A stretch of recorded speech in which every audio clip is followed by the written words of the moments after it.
Kamal, you remember when Labour called for growth when it came into office, but since then the government has raised employers' national insurance, slapped taxes on farmers and slashed the winter fuel allowance for pensioners. And even worse news today. The number of vacancies is at a 3-year low. The headline on the Daily Telegraph's coverage today says it is the longest hiring slump on record. And here's a question for you, Camilla. Is Rachel Reeves the worst Chancellor in history? Very probably, and we'll be getting into that in just a moment. Welcome to the Daily Tea with me, Kamal Ahmed. And me, Camilla Tominey. Camilla, it's right up there with Son of a Toolmaker, with I used to run the DPP, was the economy and growth. Let's just remember back to that heady day, July the 5th, one of the happiest days of your life, Camilla. The new Labour government strode into number 10. And here is Rachel Reeves just saying how brilliant this new government would be for the economy. Our manifesto was clear. Sustained economic growth is the only route to the improved prosperity that our country needs and to improve the living standards of working people. Where previous governments have been unwilling to take the difficult decisions to deliver growth or have waited too long to act, I will not hesitate. Growth was the Labour Party's mission in opposition. It is now our national mission. You can hardly suppress a smile, Camilla. No, I can't say I found it that inspiring then. And let's look at the picture now as we approach, 5 months in office for the Labour government. The Chancellor's having a bit of a shocker this week because the figures are in, and let's be honest, Kamal, they're not looking good. Look, we have discussed the rise in national insurance contributions. We've also discussed that massive hike on inheritance tax for farmers, which has prompted not one but two tractor protests in Parliament. We also know that Labour has copped a great deal of flack for taking the winter fuel allowance from pensioners. And when the budget was announced on October the 30th, many people, myself included, in fact a number of Telegraph columnists that I can just about see from the Daily Tea studio, did warn that putting up national insurance would have a detrimental effect on workers by association, because if employers are having to pay more for the workers that they employ, they might say to themselves, one, I'm going to cut their wages because I can't afford the hike, or two, I'm just not going to hire any more workers because it's all too expensive for my small and medium-sized business, not least after, under the Tory government, they had 6% shaved off their profit margins by the increase in corporation tax. This figure is a bit of a killer figure, isn't it, Kamal?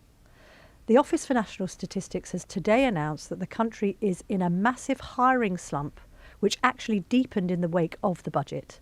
The number of job vacancies in the UK fell by 31,000 to a 3-year low of 818,000 in the UK in the 3 months to November. So basically, what we're learning from those statistics is that companies are less inclined to hire people now than they were before Labour took office.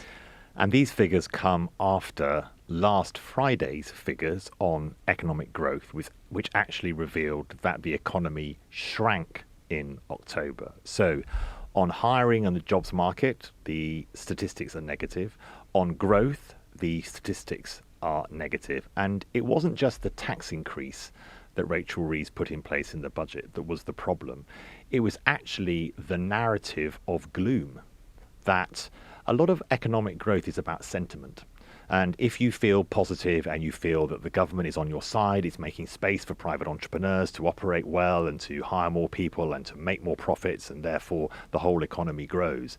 If that is not the tone of the government, and Rachel Reeves not only raised taxes in the budget, but she claimed when she came into power that this country was facing the worst economic inheritance since the Second World War, and that the public finances were £22 billion worse off than the government had thought they were when it was still a Conservative government.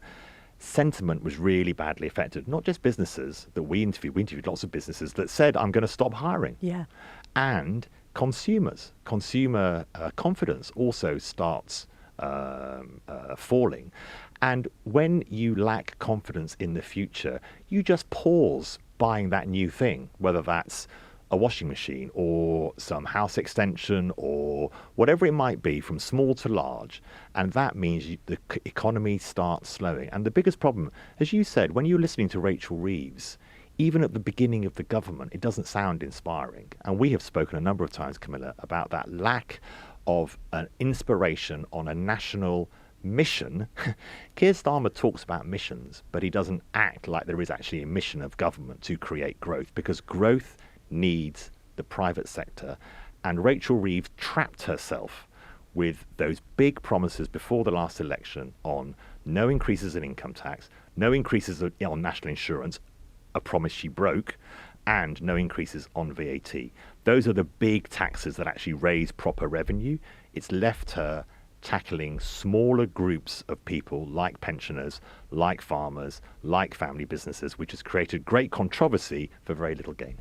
I mean, you've asked me the question, is she the worst Chancellor in history? It's probably too early to judge that. I mean, we can think about... That was a little tongue-in-cheek. It's a bit, I know it was. To be fair to her. We're discussing, aren't we, whether she's a bad Chancellor. And we can have a look at sort of Norman Lamont and Black Wednesday. Kwasi Kwarteng had a pretty good shot at it. Kwasi, exactly, and sort of crashing the markets.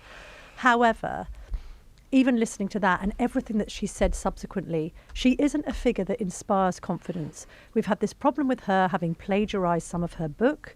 We've had this problem with her having overinflated her credentials on her CV, made out that she's an economist at the Bank of Scotland and the Bank of England, when actually she had a much more lowly position at both institutions.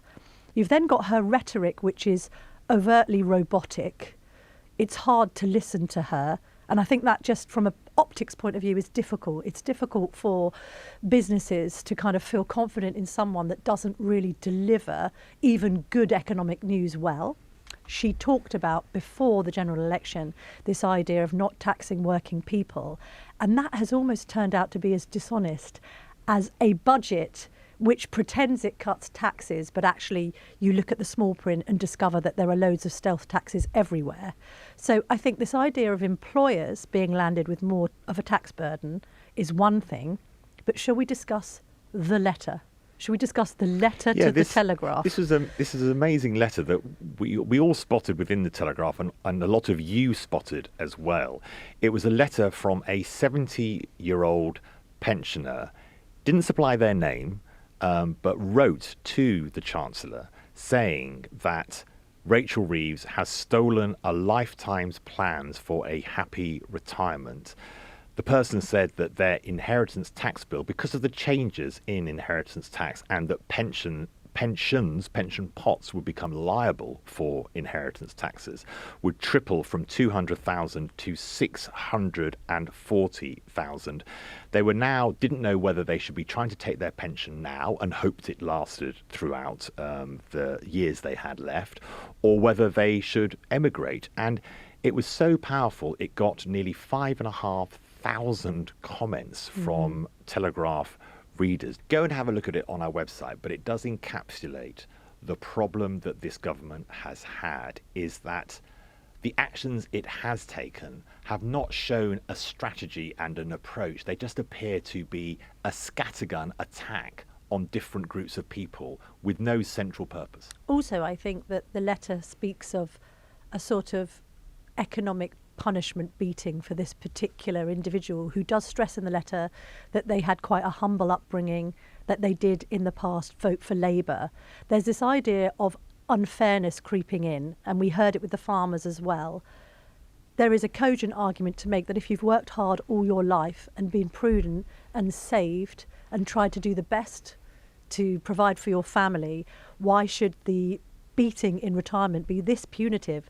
This reader's inheritance tax bill, let's just contemplate the figure, from 200,000 to 640,000. It seems grotesquely disproportionate.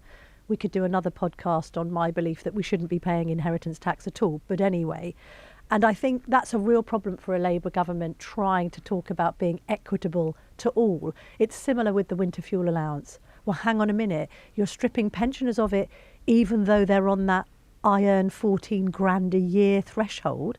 That's not the kind of pensioners you want to punish. It was the same with the farmers' IHT, intended to target multi-millionaires and billionaires exploiting the loophole by buying up agricultural land and then flogging it on and not having to incur as big a tax bill as you might normally do if you bought commercial property.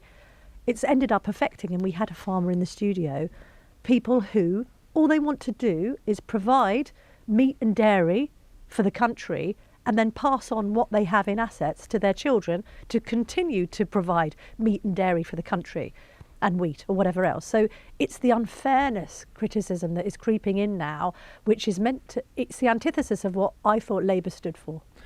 Let's look at some of the upsides, because there are some, and we want to be fair to all sides in this debate. I think the points you make are very powerful.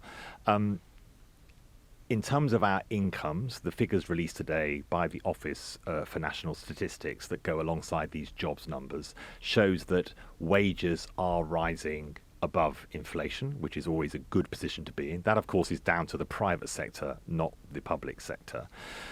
I think that the policies that the government has put forward, I think driven largely by Rachel Reeves on planning reform, are important, that there needs to be much more investment in infrastructure. That is also important. And when I say infrastructure, I don't mean pylons striding across the nation, and I don't mean building millions of houses in Greenbelt land, which is what Labour appear to mean when they talk about infrastructure. I'm talking about proper, serious transport and building infrastructure that will help this country operate more efficiently.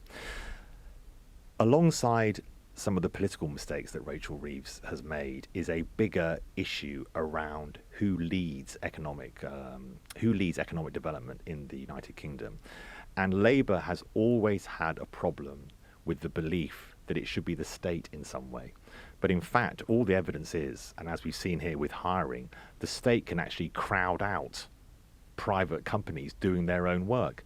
And Labour has always struggled with what is the right balance between the state doing things to help growth or leaving it to private business. And they've set that marker far too strongly towards the state. And they've gone in saying that the state will do all these things and the state is going to grow. They've given the public sector wage rises, which I think for a large number of them were the right thing to do. Public sector wages in some of the most important areas, particularly health and education, have fallen back in comparison with the private sector. But doing that without reform is always going to be a problem. Yeah, I mean, 15% to rail workers with no reform at all strikes me as economically completely illiterate. Also, Kamal, a 5.2 increase in private sector wages, and then I think for the public sector it's been 4.3%, is still inflationary. We've now got a lot of doubt over whether the Bank of England will in fact cut interest rates. And you and I have discussed before that when people feel more economically liberalised, it's because their mortgage is lower. It's because they're paying lower interest rates on the debt that they own on their homes. But don't you think it's interesting how Kemi Badenoch, the leader of the opposition, has responded to this? Now, she was speaking at a business property relief event at, guess where? The London Palladium. Yeah, I looked at this and I thought, what on earth are you doing at the London Palladium? The reason was Andrew Lloyd Webber had actually given permission for this event to happen at one of his theatres. The backdrop was Robin Hood, that great Christmas panto.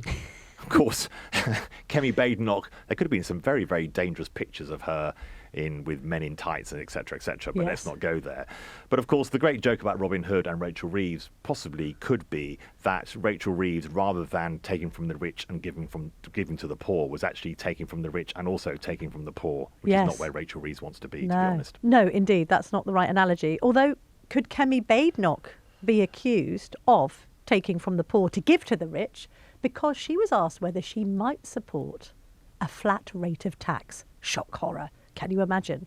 And this is what she said. This is an idea that I've heard many times. It's very attractive. But if we're going to get to that sort of scenario, there's a lot of work we will need to do firsthand. At the moment, we are a welfare state with a little bit of an economy attached to it. We've got to turn that around. We cannot afford flat taxes where we are now. We need to make sure we rewire our economy so that we can lighten the burden of tax and of regulation on individuals and on those businesses that are just starting out in particular. Flat rate of tax is a very attractive idea, Kamal. So for the uninitiated, A country like Greenland, for example, has a flat rate of tax. It's 45%. We have other countries like Mongolia and Kazakhstan, which have flat tax rates of 10%. The joy of it, Kamal. And Bolivia and Russia have a flat rate of tax at 13%. Having said that, those countries obviously do not have well-developed social sectors. Hungary and Romania, they have flat rates of tax of 16%. Lithuania and Georgia have one of 20%. I mean, in theory, it sounds quite attractive, doesn't it? One of those classic opposition things where you're in opposition, you think, oh, here's a nice idea which fills a headline. George Osborne did exactly the same thing. I remember Greg Hands using a steamroller, the former Chief Secretary of the Treasury, using a steamroller to drive over taxes to say we need flatter taxes. The problem with flatter taxes is that initially it hugely reduces your tax take, so the amount of income a government will get, and therefore you would have to, alongside, cut lots of things. Now, Kemi Badenoch, to be fair to her, she said it's an interesting idea. Again, I would just say for the leader of the opposition, don't say things are interesting ideas. Either, if you are committed to them, make an event of being committed to them. Come out with well thought through ways that you're going to take a journey where, first of all, you simplify the number of taxes that we all pay, whether that's on our income as individuals or as companies. And then you have some underpinning expert support, people who support what you are doing. That is the way to make an argument. It's not an off-the-cuff response to a question at a business community event where you've got no more to say about it beyond the right thing, which she did say, which is she believes we need a smaller state. Yes. That's a big argument with the public, a big discussion with the public. Are we willing to have more freedom, it can be put, economic freedom, in return, but we will have fewer public services? That's the big debate that the Conservatives want to have. I think she would be well advised to really think through more carefully how she makes these announcements, how she makes... Nigel Farage, when he says, we want to invite you to a press conference for this reason, and he comes into the room, and he knows, as he walks into the room, what headline he wants when we all leave the room. 100,000 new members. Yes. Here's a new defector. Yes. That's my story. But just yes. on this, but Kemi Badenoch answering in this way, that's an interesting idea. That busking in areas like flat tax, because if you have flat taxes, what if you want to encourage entrepreneurs to come and site their business in the UK? You want entrepreneurs to start businesses in the UK. You use tax incentives to try and make that happen. What if you want to incentivize people giving to charity? What if you want to incentivize people being able to access childcare? Those are all you can use tax breaks to encourage different types of behavior which are seen as good things to do, like charitable donation, starting your own company. That immediately breaks you out of flat taxes. And if you look at Estonia, Lithuania, many countries who were behind the Iron Curtain and so had no real tax infrastructure, if you start from there, fine, you can start with flat taxes. But even those countries have put in thresholds, have put in ways of diverting into different tax areas. You very quickly start using the tax system, as it should be used, to incentivize economic growth. Also, if the tax burden wasn't as high as it is, people would be not talking about flat taxes because they'd be happy with the amount of tax that they pay. People feel that they're overtaxed. So now this becomes an issue. There's an unfairness, isn't it? You tax a millionaire the same as his cleaner. Doesn't make any sense. No one would say, let's do council tax as a flat tax, whatever the value of your home. So it's not going to work on income either. Having said that, on Farage, he is clearer on tax. It's a really understandable and cogent idea to say, this is how we're going to get people out of benefits and get more people into work. We're going to raise the basic rate threshold from 12,500 to 20 grand.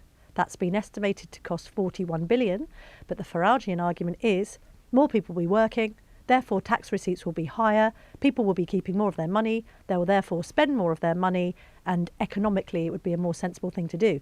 That's the kind of policy that Badenoch needs to think about, something that could actually be workable and attractive to the electorate. You're right, she riffs too much. She answers one too many questions. Have your points, land them. Don't go off and segue into weird conversations about whether you eat lunch and whether you think that sandwiches are a lunch and all this. It's just too much. Just stick to your core messaging and do not answer supplementary questions with silly answers.